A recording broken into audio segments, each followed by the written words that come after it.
Good morning, everyone. Happy Saturday. Welcome into the Golden Sombrero Show. Here to talk about the latest news in all of baseball. It was actually a pretty busy week in baseball offseason terms, which we haven't really been able to say all offseason. So happy to come and talk with my guys, Cole Bradley, Brian Blank. How you guys doing? Doing well, man. Doing all right. Yep. Cole, I know you're passionate about this trade because you are a Colorado native. Not a Rockies fan, but you are a Colorado native. So Yeah. you know what this was like. But last night, the news broke that Nolan Arenado, Rocky's star third baseman, and arguably, I think, the best third baseman in all of baseball, was traded to the St. Louis Cardinals for what was basically nothing. And it was kind of shocking, but in exchange for Nolan Arenado, the Rockies are also spending $50 million, and the prospects are Austin Gomber, who's a left-handed relief pitcher, Austin Purse, any pitcher who gets traded to Colorado, Lucan Baker, and Johan Torres, potentially with Jake Woodford and Angel Rondon. The trade is not official yet because Arenado needs to waive his no-trade clause. So the prospects heading over are still a little uncertain, but either way, the Cardinals, who have a very good farm system, aren't going to be giving up any of their top guys. So the Rockies really aren't getting much in return for their insane third baseman. Cole, I'm obviously going to go to you first on this trade. What was your reaction when it went down? Well, as we were talking about before we even started this, everyone sort of saw this coming. After last year and then into this offseason, it was clear that he was pretty unhappy with his situation in Colorado, and I really don't blame him. I'm sure even Rockies fans can't really blame him either. This is really just a testament to the piss poor front office that they have. The ownership and the general manager, they're all it's almost as if they want to get worse, which is just weird to me. But like all these big trades we've seen this offseason for these big stars getting shipped out to somewhere else, like Lindor, especially Lindor, the return hasn't been what you would probably expect. And this is just, the return on this was just, it's a scam in a way. It's obvious again that they were just trying to get rid of him. They were willing to send $50 million in cash along. That's what they think of him. They send $50 million in cash just to get rid of him. And that to me says a lot about the Rockies front office, and the Rockies management is just not they don't have their heads in the right place, like, at all. To me, it's just a travesty. And, to all those fans, it's got to be like so disappointing to wake up to this news and be like, oh, not only did he get traded, but we're not getting anything really valuable in return, A, and B, we were willing to get rid of him so much so that we sent $50 million in cash along with him to St. Louis. It speaks volumes to the about the organization to me. But on the other side of things, if you're the Cardinals, they've been in on him since last offseason.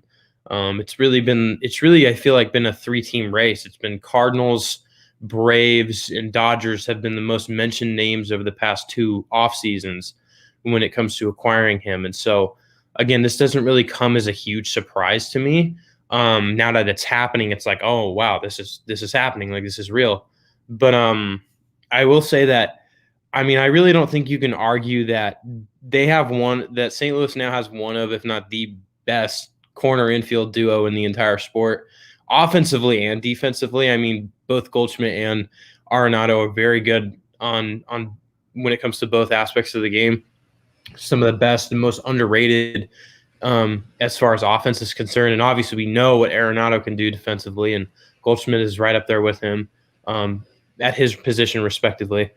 So I think St. Louis, obviously, with the way that the NL Central has quickly been worsening, probably as of now punches their ticket to winning the division at this point. I'd say they're definitely a clear-cut favorite after that move.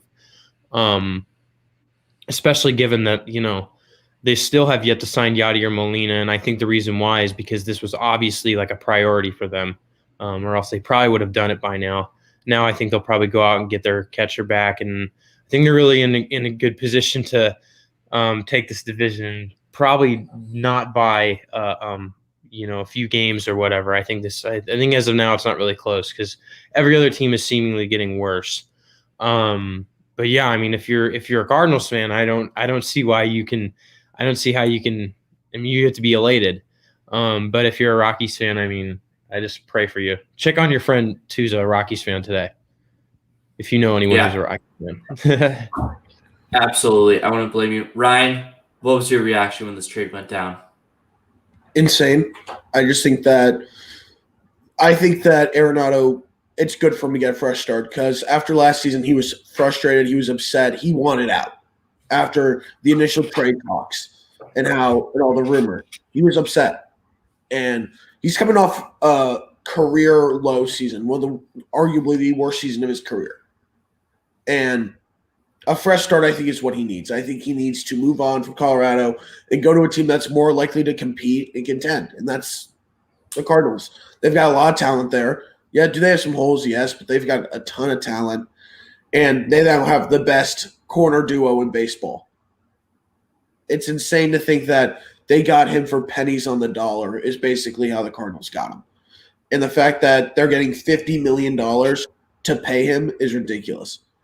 But they also added another year to his deal, so now it's an 8-year deal worth about $214 million. He has 2 opt-outs after this season and next season, but I don't think he's going to use them.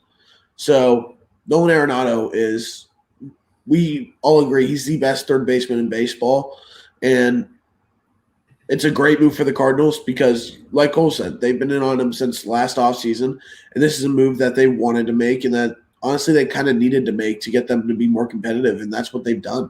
So this is a big move for them, and I think it's a great move. And the Cardinals are also set to bring back Yadier Molina. He's going to sign soon. They just brought back Wainwright. They need Jack Flaherty to bounce back. That's the key to them being successful in the pitching rotation is to have Flaherty bounce back because he was bad last year. But for the Rockies, I just think it's a horrible trade. Why are you trading your player for basically nothing and then just be complacent with it? A few years ago, this team was competitive. Then you saw LeMahieu leave. Cargo's gone. And now Arenado. What else can you say? They're going to rebuild mode. And if I'm guys like Charlie Blackmon and Trevor Story, I want to leave. I want out. Because after this year, Blackmon has a $21 million option. I'd get rid of it. I'd decline it and go to free agency. And I'd do the same thing if I'm Trevor Story and not re-sign. Go to a team that's going to be competitive. Go to a team that values its star players. So overall, great move for the Cardinals. Horrible move by the Rockies. Yeah, and I will say something in positive about the Rockies. They could have been idiots, which, I mean, they are, and said, well, we actually think Arenado, we can fix this relationship, and then had him play this 2021 season, and then he opts out, and they get nothing. So at least they got, like, a little bit in return, just a little bit. The small positives are there. And it's honestly incredible how storied Nolan Arenado's career has been so far. He's won a Gold Glove in all 8 seasons he's been in the majors. I think that's really unprecedented. He's probably the second best defensive third baseman behind Brooks Robinson, who is widely considered one of the greatest defensive baseball players of all time. He's also won 4 Silver Sluggers, which I know the Silver Sluggers and the Gold Gloves aren't exactly the best way to judge a player, but it's something. And it's incredible how good he's been and how the Rockies just shipped him off to the Cardinals, who one of my friends always likes to complain about how they're just always good because they always find ways to take advantage of teams, and situations like this certainly don't help with that. And obviously, part of the reason why Arenado doesn't get enough credit for what he does is because he plays in Colorado, and everyone always questions, well, how much is Coors Field impacting his stats? Well, I mean, they do. Like, we're not going to sugarcoat it, but it's important to note that a large part of the Coors effect is you are worse than you would be on the road than if you just played at like a normal stadium, because the way that breaking pitches move at Coors is so much different than how they move at any other ballpark in America or Canada. So I'd imagine his road numbers are going to get better in the upcoming years, and his home numbers are going to come back rowdy. I don't think he's going to put up similar numbers to what he was doing when he was in Colorado, because, I mean, it's not like he's some scam hitter. Career 293 hitter with an 890 OPS, and the OPS plus comes out to 120, given the fact that he played at Coors Field. So really fantastic play the Cardinals are getting here. Like you guys mentioned, the best corner duo in all of baseball. I really don't think it's close. I can't even think of one that's good or as good. I mean, the A's with Chapman and Olsen are pretty good, but they certainly don't come close to those two guys in terms of that. So really interesting. And Cole, like you mentioned, I personally had the Cardinals on top of the NL Central before this move. It was going to be close just because they weren't like that good. But now I think they're a clear-cut favorite for the NL Central. And so the Cardinals also did bring back Adam Wainwright, like Ryan mentioned, on an $8 million deal with some incentives to, give him some more money if that's what he earns. Ryan, what do you think of that move, and how important is it for the Cardinals to bring back that veteran arm? He was actually pretty solid last year. He really was. He pitched 65 and 2/3 innings. He had a 3.17 ERA. He was solid last year. And I think the key is to have that veteran presence. I think that's what he and Yachty bring the most. They bring some talent. They bring some production. But mainly it's that veteran leadership with a bunch of young players. So I really like that they brought back Wainwright. I feel like he's a solid 3-4 guy in the rotation. So I like that move. And I'm just going to address it. This is the Cardinals division. It is. And it pains me to say it because I hate the Cardinals. But this is their division. And I don't know who's really going to step in their way. But I think that a team like the Brewers will be in there, but not really. Maybe the Reds. But overall, I don't think there is a way outside of injuries that the Cardinals lose this division.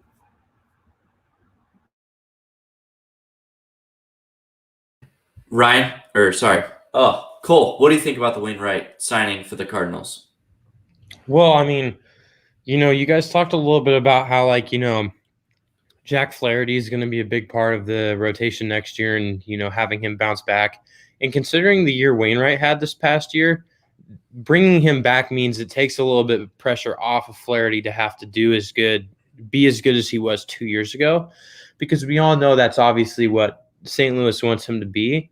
But if he can't be that, then it's good to have other guys in your rotation, i.e. Miles Michaelis, Adam Wainwright, other guys in your rotation like that who can at least help, take the pressure off. And so, bringing him back, bringing on a cheap veteran 1-year deal, that's the right move, because he's just gonna help. He's gonna do wonders. Obviously, he pitched really well this past year. I mean, he definitely had one of the better years that he's had in recent memory, I'd say, since he's gotten older. And so again, I think it helps take the pressure off. That's the biggest thing I see about it. It lets him, sort of, I guess, sit back and, lets him try and get a little bit more comfortable again, get his bearings again before he really has to be like, okay, I should return to this Cy Young caliber form. He doesn't need to do that. That's what that tells me. And so that's why I like about obviously that's what they want, but it's not like imperative right now. And so obviously having that, having Wainwright in there takes the pressure off. So I think that's the biggest thing that sticks out about that move for me. And the interesting thing about Jack Flaherty is, because you look at the stats and he did not have a great year statistically.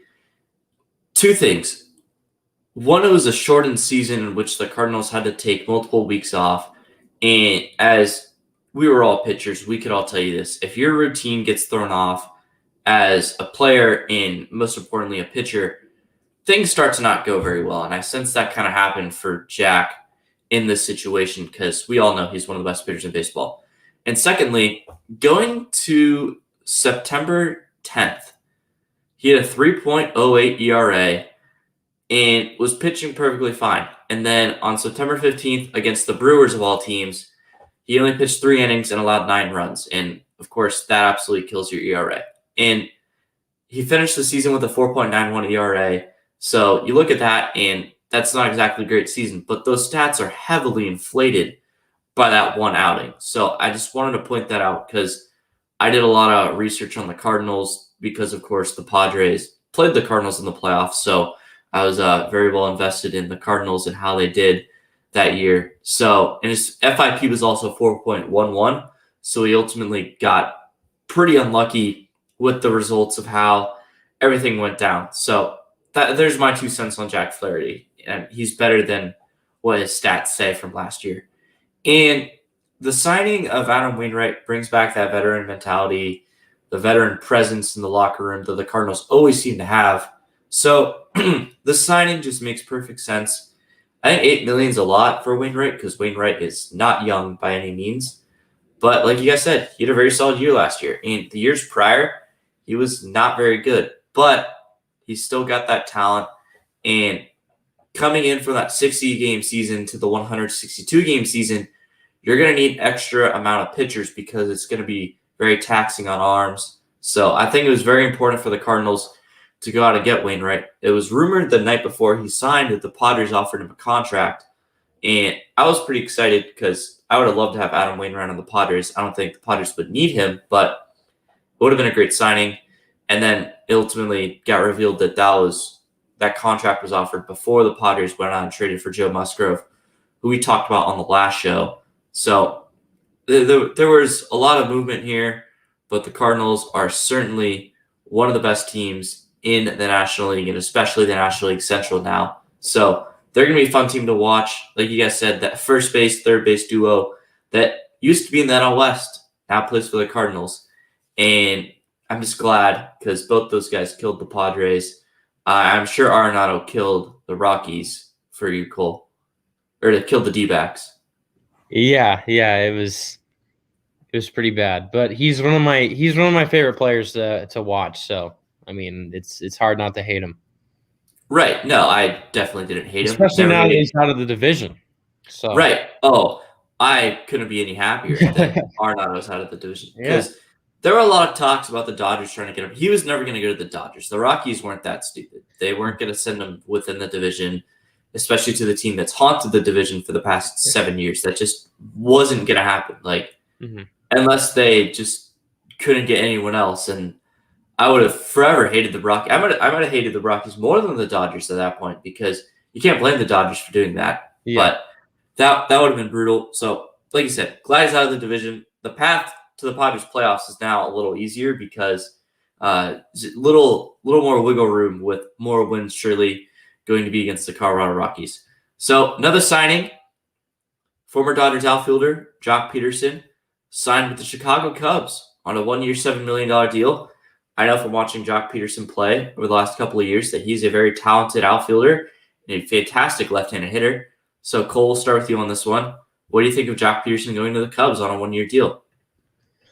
I'm really liking a lot of these low risk deals. I mean, another guy who we talked about it last week, but I really like the Schwarber deal, him going on that 1-year deal to Washington. This is another one of those like low risk 1-year deals that I actually really like for the sake of the Cubs, because this, again, we go back to the whole NL Central thing. This is a team that, unlike the Cardinals, is probably not going to be that good this year.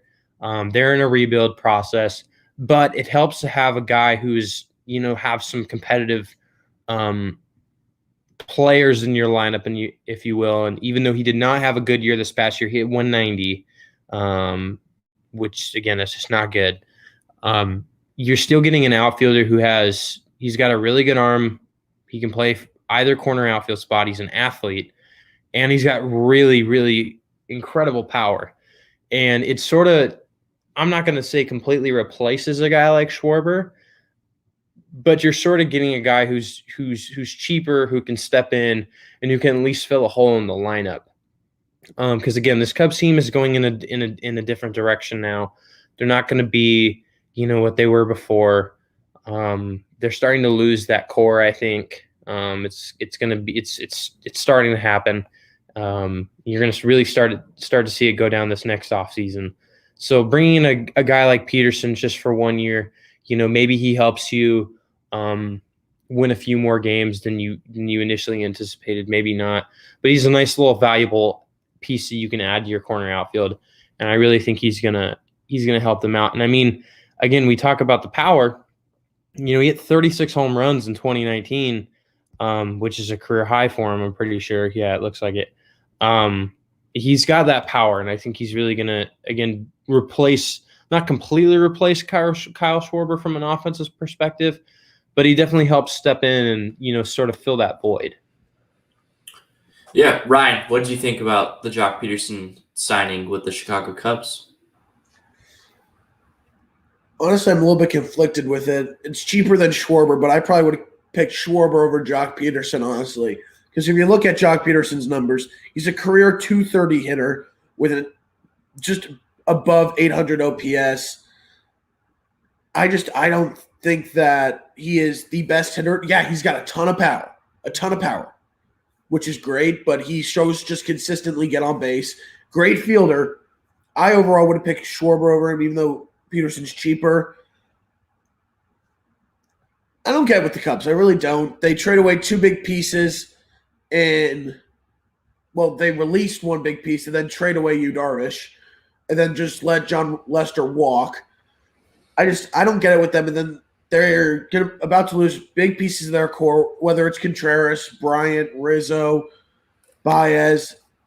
They're trending towards that rebuild. And I feel like they're trying to stall it, even though it's inevitable that they're going to reach it. So there's just a lot of pieces to think about, but they're trying to stay competitive. And if Jock Peterson's the way that they want to do it, then it's not a bad signing. I like the signing.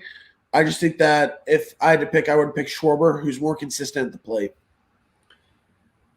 Well, here's the reality of the signing is that Schwarber, obviously, like you guys mentioned, was more expensive than Jock Peterson, which I don't really see because I think they're both pretty much the same player. Left-handed power hitter, both hit right-handed pitchers, both way better, and both slightly below average fielders out in left field. So it didn't really make sense for me that they let Schwarber walk for only $2 million more per year and then bring in Jock Peterson. Because I think them bringing in Jock does a good job of replacing the void that is Kyle Schwarber. But it's just like, why didn't you just keep Schwarber? Because as a Padre fan, I dislike Jock because he killed us and he was a good player for them and they ended up winning a ring with him. But fantastic hitter, especially against righties. In his 2 full seasons leading up to the, of course, shortened 2020 season, he had a 125 OPS plus and a 127 OPS plus. You look at the batting average and it obviously doesn't stand out. That's just not the player he is. But he also walks a lot and he hits for great power. So I think this is a great signing for the Chicago Cubs. Like you said, the Cubs are in a really weird spot where they're not going to be competitive in a full season, but they're trying to hold off going into a so-called rebuild, which is, like you said, Ryan, inevitable. So I don't know what this Jock Peterson signing does for that, but it's certainly an odd signing given what they had and given where they're going to be. So I agree with you guys. I don't really know what to make of it, but they got better with the signing compared to where they were a week ago.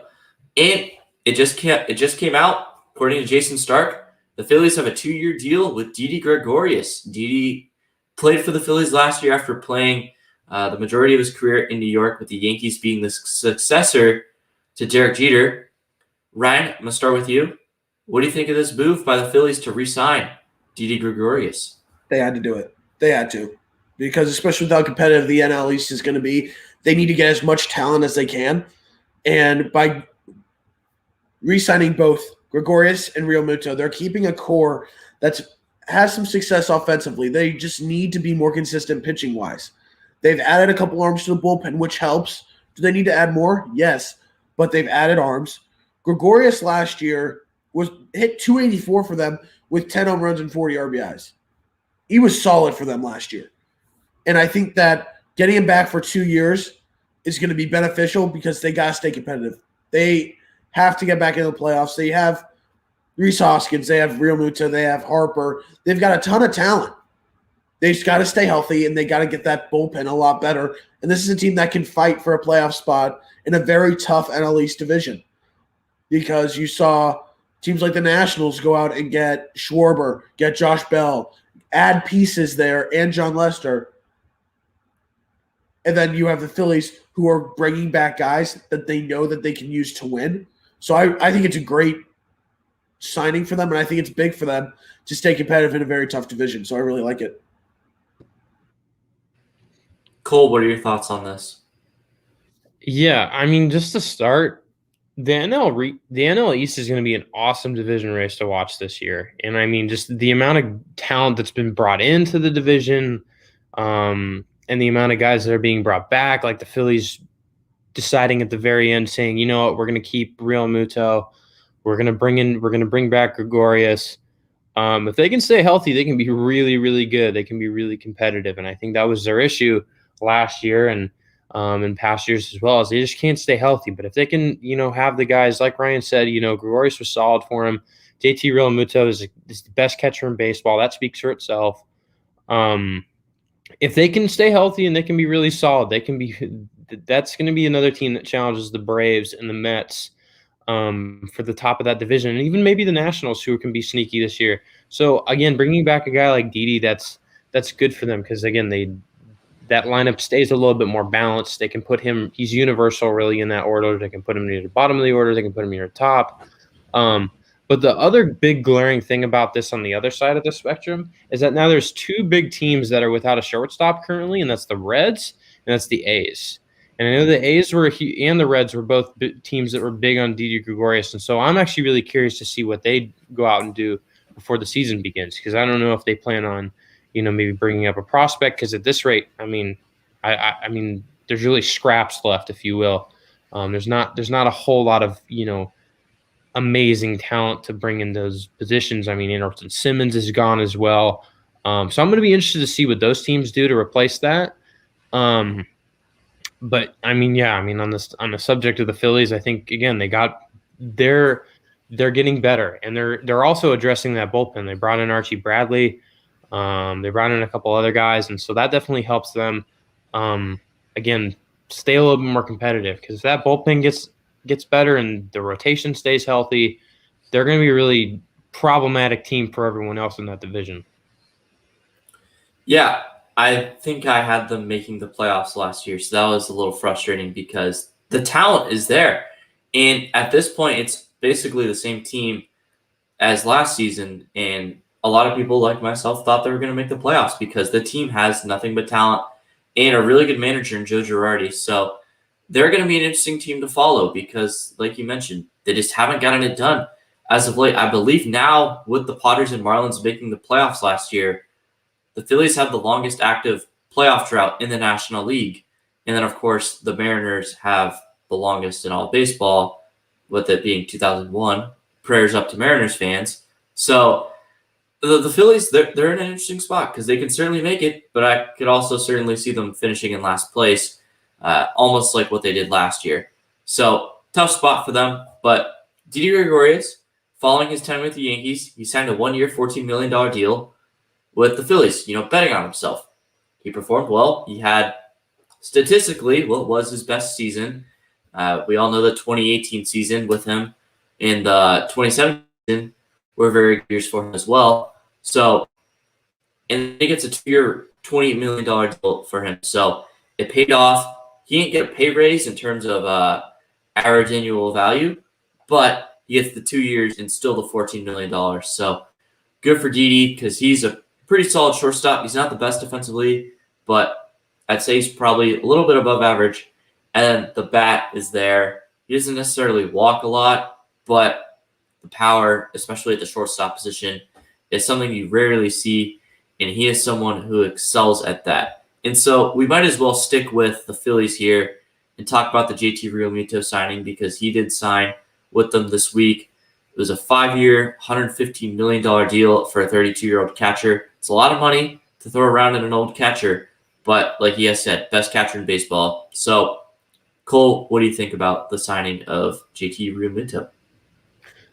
Well, yeah, I mean, excuse me, and like you said, I mean, it really speaks for itself when you're bringing back the best of any position, regardless of their age. I think JT Realmuto is definitely worth the money, and he's their guy. I mean, ever since he's gotten there, I mean, it's been obvious that the Phillies, along with bringing in Bryce Harper, he is one of those centerpieces for them moving forward. And so I guess anything this next year and years in the future without him would just be the complete opposite direction that the Phillies would want to go in. He's a part of that vision of where they want to go, and so bringing him back on that deal just made sense, regardless of his age, regardless of the money.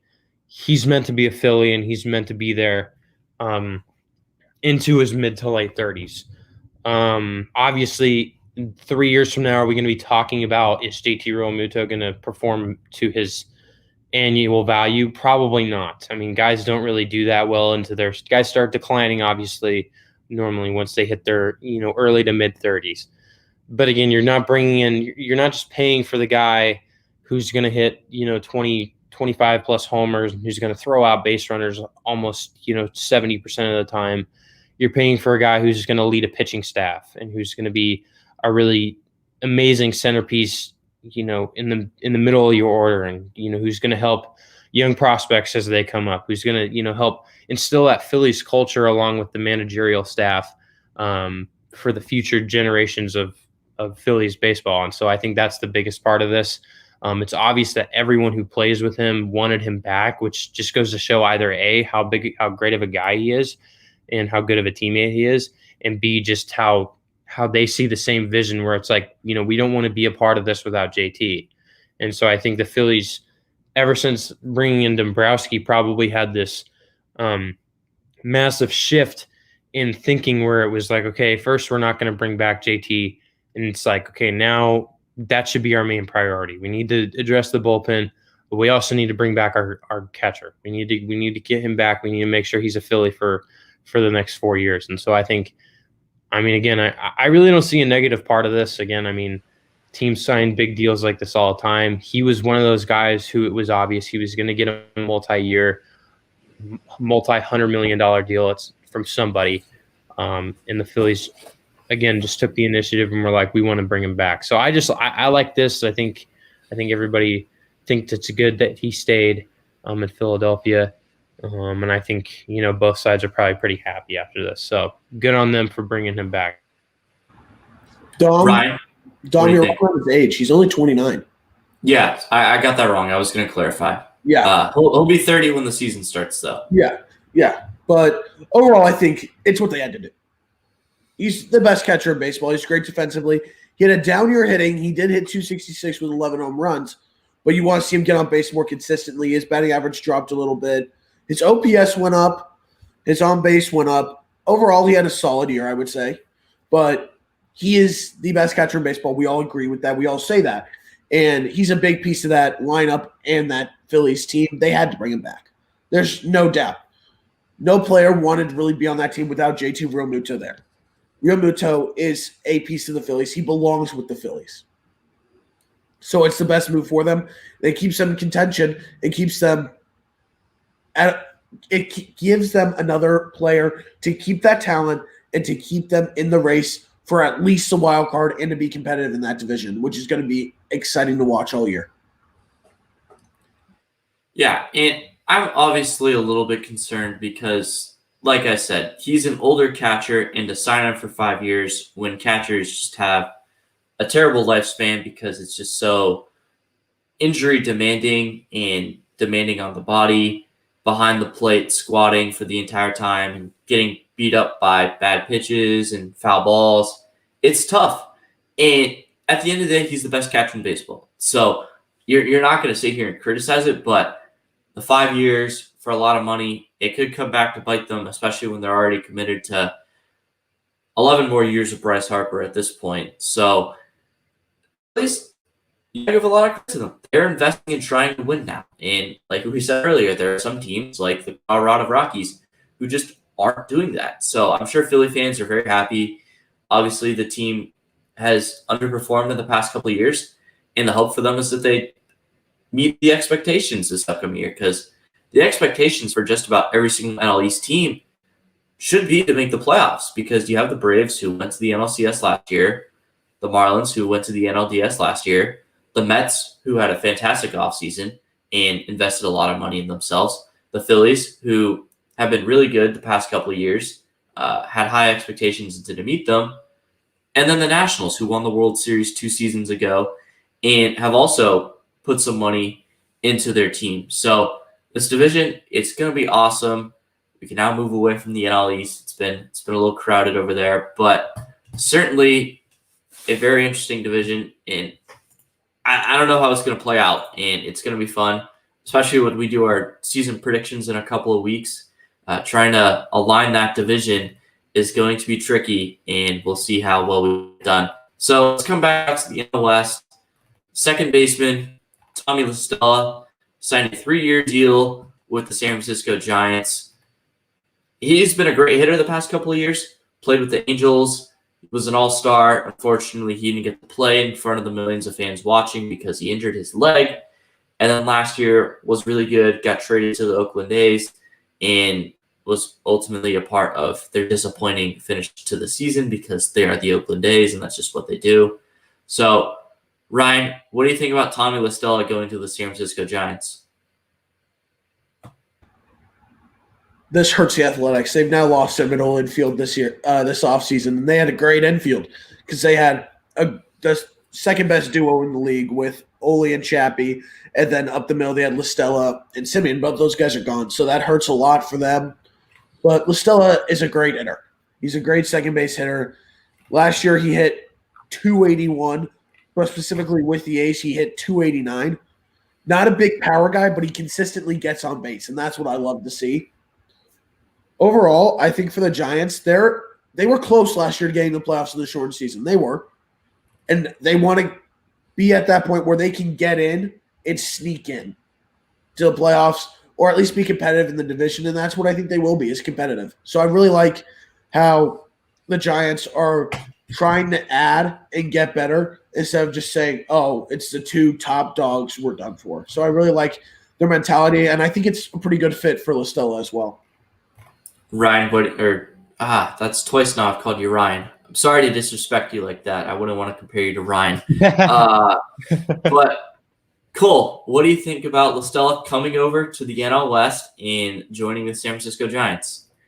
Well, I think it's interesting. And I think, like Ryan kind of pointed out, the Giants are in an interesting spot right now because the past 2 years, when everybody expected them to be like bottom of the league bad, they've been competitive and they've been middle of the pack. And they, even though they don't have, these, outside of Mike Yastrzemski, even though they don't have these like young, powerful guys who are bursting onto the scene right now, they're still winning games.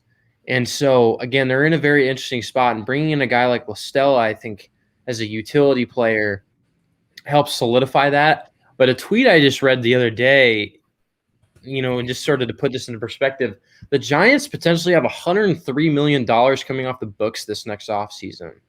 Mm-hmm. Which means that they could be in play for guys like Trevor Story or any of those big-time free agent shortstops. They could be in the market for a big-time free agent pitcher. And I know they're not a team that really particularly likes to spend like a whole lot of money a lot. They don't really like throwing a lot of money at players. But this might change that because they have a lot of those core pieces potentially, again, coming off the books. And bringing in a guy like La Stella on a 3-year deal is telling me that, they're not signing him to that low-risk 1-year deal. No, they're going to give him a 3-year deal because they potentially want him to be a part of something big. That's what that's telling me. And I think the Giants, maybe not this year, but next year could definitely be a team you really want to watch out for, especially in the offseason, because, maybe they don't go and get 2 $25+ million guys, per year. Maybe they don't do that. But maybe they at least are in the conversation for at least 1 or 2 of them. And if they bring in, again, like one of those big-time free agent shortstops, well, then they have one of the best middle infields in baseball now. Or if they bring in, a couple really low-risk pitchers on low-risk deals, again, that makes them that much more competitive, that much more interesting in that division. So, I think for right now, again, this isn't a ground-shaking move. It's not going to – I mean, today is the same as it was a month, 2 months, even half a year ago. It's the Padres and the Dodgers currently fighting for that division. It's going to be that way for at least the next year. But if the Giants are able to make a move like this and then make another big move or a couple little small moves – you kind of have to sort of edge them in that conversation as well because, again, they're a team that's already competitive. And if they add a couple big pieces, it makes them more than competitive. And so I think that's going to be something really interesting to watch. The Giants have done an absolutely fantastic job of building off of what were some terrible contracts. Brandon Belt, they didn't really pay Madison Bumgarner too much. Buster Posey, who, of course, suffered some injuries, and he's obviously, a really good baseball player, but very hefty contract. Jeff Samardzija, that was really bad. Johnny Cueto. So, like you mentioned, some really big contracts will be coming off the books. I'm kind of scared that the Giants could jump in and be in that NL West contention. And not to mention, they have those guys coming off the books. They already have some solid players there that have played really well over the past couple of years that have made them sneakily good. They're not a team that's relatively good on paper, but as we all know, the game's not played on paper. And the guys like Yastrzemski, Alex Dickerson, Donovan Solano, Brandon Belt, those guys have played really well for them. And Farhan Zaidi, who of course was with the Dodgers and is now with the Giants, is doing a really good job up there.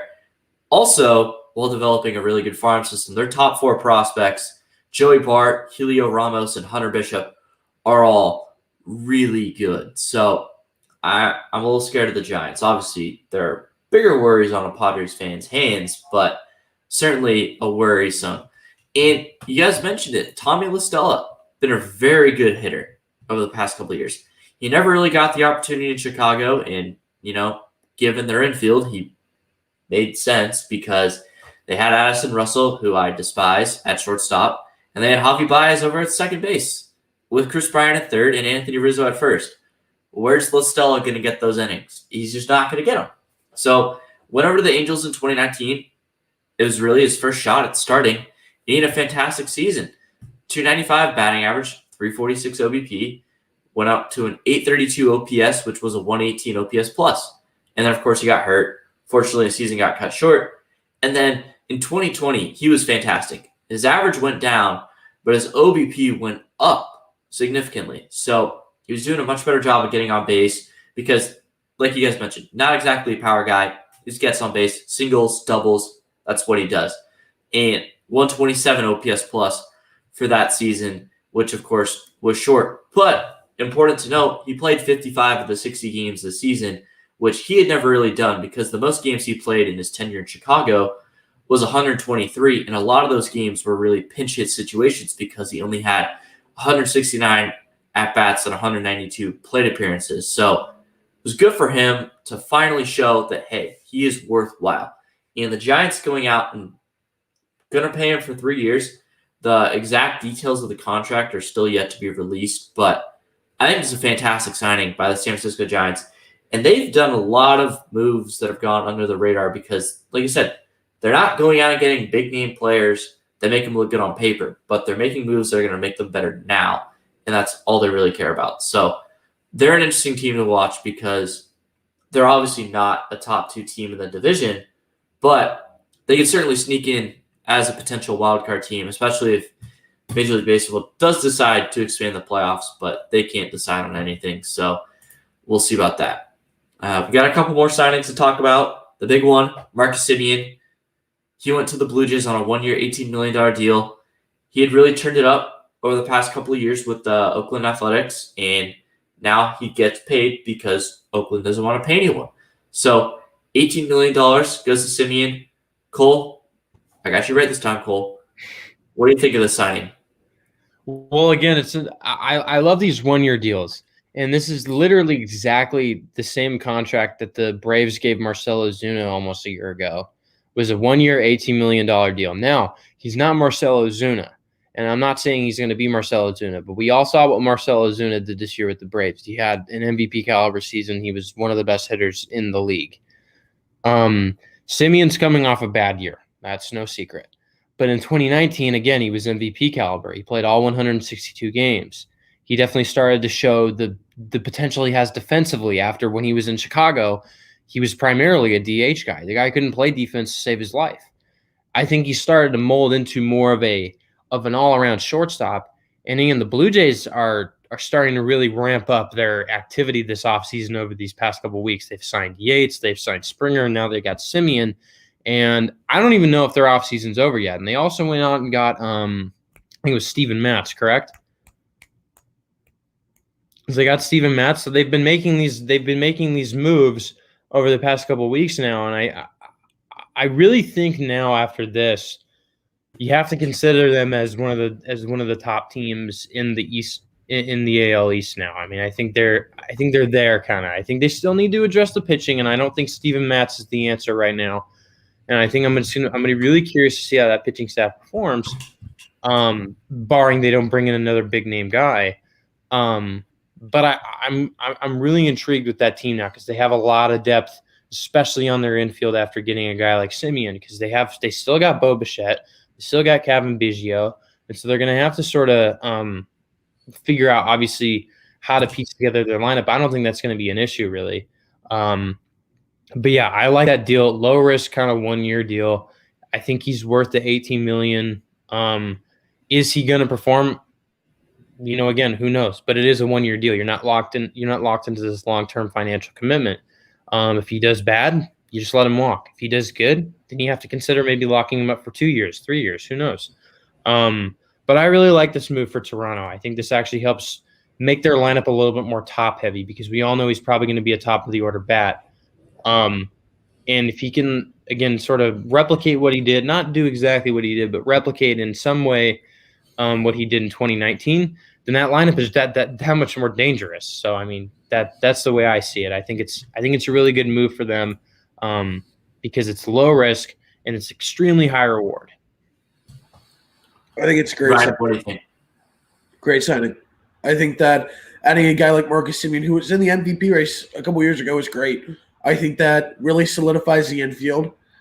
Who knows what they're going to do with Kevin Biggio because they plan on putting Simeon at second instead of third where he's played before. But overall, I think it's a great signing. It's another bat, which I think they needed to address. After they missed out on Brantley, I think they needed to get another bat. So it's great to see them address that. And I really like what they're doing. I really do. I think that getting a guy like Kirby Yates cheap just to shore up a piece of that bullpen is good. I think they've done a couple things to really piece up that rotation. The rotation's not going to be bad. It's going to be middle of the pack. Could they add a couple more pieces, maybe one more? Yeah, they could. But overall, I really like what they're doing. I think that they are a contending team to get into the playoffs. I think they're going to be one of those wild card teams, and I think they're going to put up a fight for the division. So I really like what they're doing. They really have filled out their roster very well. So the main question for them is what they're going to do with first base, on if they're going to put Rowdy Tellez there or Vladdy Jr., and catcher if they're going to play Danny Jansen or Alejandro Kirk, which is a great situation to be in. You don't have to go out and get anyone. You just have to decide which guy fits your mold better. So I really like what they're doing, and this is a team to really watch out for because they've got a bright future. Yeah, like you guys said, I like the signing, and Ryan, I'm glad you mentioned that they were going to plan on starting him at second base because I was going to add that. So thank you for jumping in and saying that. And what I like about this is it just adds another guy who's going to get on base for them because a lot of this team is built on power and not necessarily getting on base. Now, there's guys like Kevin Biggio on this team who they excel at getting on base. So I would be ashamed to not mention that. But I think this is a good signing, like you guys mentioned. It shores up the middle of the infield because Bo Bichette, he has some health issues, and he's a good stop. So I have a guy that can second base to go alongside him. In case he does go down again in the 2021 season, they have a guy who can play shortstop because he was really good defensively the past couple of years after he was really bad the first couple of years of his career. So that's certainly cool to see. And they have a lot of options in their lineup, and I think that's going to be good for them because they can play to matchups and other stuff. Now, certainly right-handed heavy in terms of their hitters, but I think that they could certainly put together a good lineup every day. And that's all you can ask for, because even on days where you're giving some players off, they have enough guys that can fill the voids that are going to be just fine. And they, of course, are an American League team, so they could obviously say, hey, you want the day off? Well, we still want you in the lineup. We're going to have you be the DH for the day. So that is certainly something to look out for, because I think the Blue Jays are just as good as the New York Yankees, and I think they could win the division, honestly. I might not predict that, but I think they definitely could. One of the last things we'll talk about today was a trade between the New York Mets and the Toronto Blue Jays. The Mets are sending Steven Matz, left-handed pitcher, to the Blue Jays. We talked about the Blue Jays needing arms in exchange for Sean Reed-Foley, Yenzi Diaz, and John Winkowski. It was funny. I saw someone say, are you sure those three people exist? Because they all have very interesting names. So I thought that was really funny. But those three guys are going back to the Mets. What do you guys make of this deal? Ryan, I'll start with you. Yeah, I know the Mets weren't really keen on Steven Matz, and I think that it's a guy that I think will fit nicely as a back-end piece in the rotation for the Blue Jays. I really like that they continue to make moves to get young pieces. Yeah, was Matz horrible this year? Yeah. His ERA was 9.68, but you have to also look at his FIP, which was 7. So was it a bad year? Yeah, but I think a change of scenery to be a back end for a team that's young is big for him, because I think it's less pressure going from a team like the Mets, who are now expecting themselves to be in contention for the World Series, to the Blue Jays, who are a team that's young, who's still developing and trying to get to a point where they can really contend for their division, but also find a way to get into the playoffs via the wild card. So I think that's a great trade for the Blue Jays. As for the Mets, they're getting some pieces back that I think are going to help them. I don't know much about any of them, but again, Steve Cohen is just making moves, and Steven Matz just doesn't fit the mold in New York, and he got some pieces in return. So I think it's a good trade for both sides. Cole, what do you think? Steven Matz is one of those guys where it's like and hang with me here. It's like a Sam Darnold situation. I feel like if he went to a different team, there's a chance that if he's in a better situation, I think he's better off. He's got all the talent in the world. I remember when he came up, he was this big story. I remember actually watching his debut as well. But I remember when he came up, he's one of those guys who's got all the talent in the world, but I think he's just in the wrong situation. I don't think the Mets truly know how to handle their pitchers. And I don't know if the Blue Jays really know how to do it either. But I think a change of scenery, we've been talking a lot about that. It's been a big theme. And a change of scenery is something that a guy like Steven Matz might need. Because, I mean, you look at the numbers, and his ERA over the past 3 years hasn't been great. This past year was a 9.68. That's horrible. That's not good at all. It was a 4.21 in 2019, but in 2018, he had a 3.97. And he has this potential that I think is just off the charts. I mean, he's had stints with the big league club where he's had a sub 3 ERA, and he's had a sub 3.5, and that's really, really good. That's what you want out of a guy. And I think, again, you put him in the right situation, he might end up doing well as a back end of the rotation guy. I mean, sure, he's not going to light up the stat sheet, but he might be an innings eater if he can stay healthy. I think that's definitely something that they want to get out of Steven Matz, because, again, when it comes to the Blue Jays, anything helps as far as pitching is concerned. They need depth at that spot. And so adding a guy like Matz is definitely going to help that. And so I think there's potential here that he actually ends up doing really well. Will he? I mean, I'm not going to put my money on it. That's for sure. But I think this is definitely a step in the right direction for them. Again, I still think they need to address the top end, the top part of their rotation.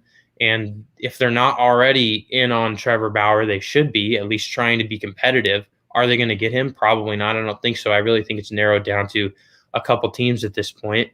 But I really think they should at least be sort of in the mix, trying to compete for a guy like that, because who knows? He's a bit of a wild card. Maybe he, out of spite of everyone, he would go to a team like the Blue Jays.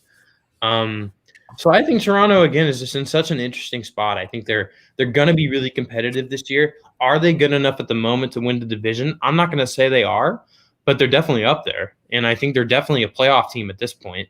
And these small little moves definitely edge them that much closer to being, that team that you're going to see compete in the playoffs, like the Blue Jays teams of old, when they had Donaldson, when they had Stroman, when they had David Price, in those playoff games, and the Rogers Center was packed and super loud.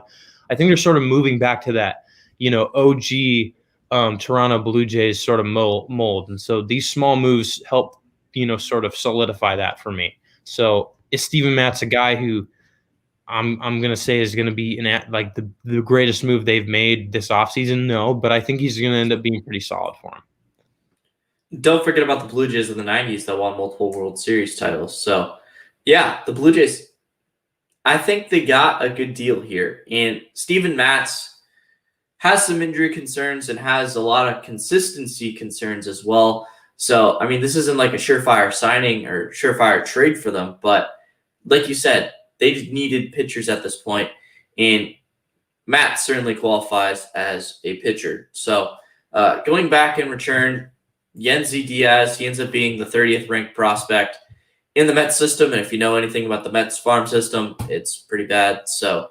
that's that. But Sean Reed-Foley, he's an interesting player because in his first 2 seasons as a pitcher, he was not that good. His rookie year, 2018, 33 innings pitched in 7 starts. He had a 5.1 ERA. And then in 2019, he made 6 starts and 9 appearances and a 4.26 ERA. But then in 2020, he made 5 relief appearances and he pitched 6 innings and he had a 1.35 ERA, only allowed 1 run. He also had 6 walks in 6.2 innings, so I'm not exactly sure to make of him. And then 21 walks in the 31 innings, both seasons in 2018 and 2019. So I don't know what to make of him. I mean, I guess it's just another arm. I don't know what the Mets see in him.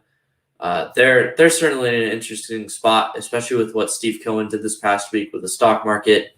You suck, Steve. You're a loser. It was the Mets are a really interesting team, like I said, because they're really good. A lot of people think they could easily win the East. And then there's people like myself who obviously love the Braves. And they're in a tough spot because they have guys that they want to extend, like Conforto and Lindor, but they also want to go out and get guys like Trevor Bauer, who will, of course, help the team now. So they're finding themselves at a crossroads, and I'm not sure if this trade makes them any better or if it just was to open up a rotation spot for Trevor Bauer. I think things will settle itself out in the next 2 weeks, but the Mets, they're going to be a player for the playoffs. We got 2 more minutes, 2 more things I wanted to just briefly address. The Red Sox acquired Adam Ottavino in a trade from the New York Yankees. We don't see that very often. A deal that was basically nothing. The Red Sox basically gave him nothing, and the Yankees just wanted to get Ottavino off the books so they could go out and trade for Taillon and pay some guys and stay under the luxury tax. So good for the Red Sox for taking advantage of the situation because their bullpen sucked last year. They also gave up guys that weren't that good to the Phillies. I mean, they gave Brandon Workman. So the Red Sox are an interesting team because I think they could be okay, but they certainly won't be that good. And then there was also Angelton Simmons going to the Minnesota Twins so that, what's his name?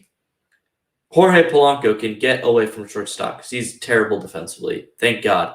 Play him at second base, and Arias can play wherever they want. So I just wanted to bring those up because we do have 1 minute left.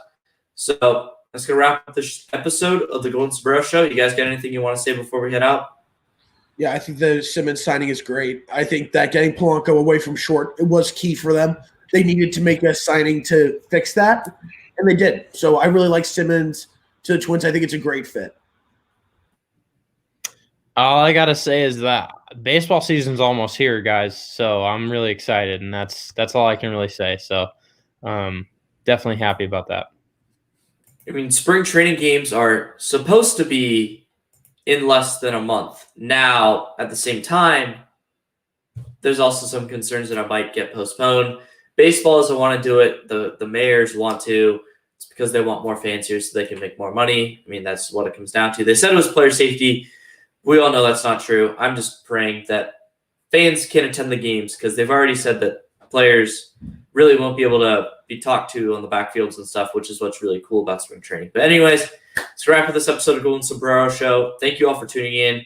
On behalf of Cole Bradley and Ryan Blank, I'm Dominic Stern. Go baseball, and especially go Padres.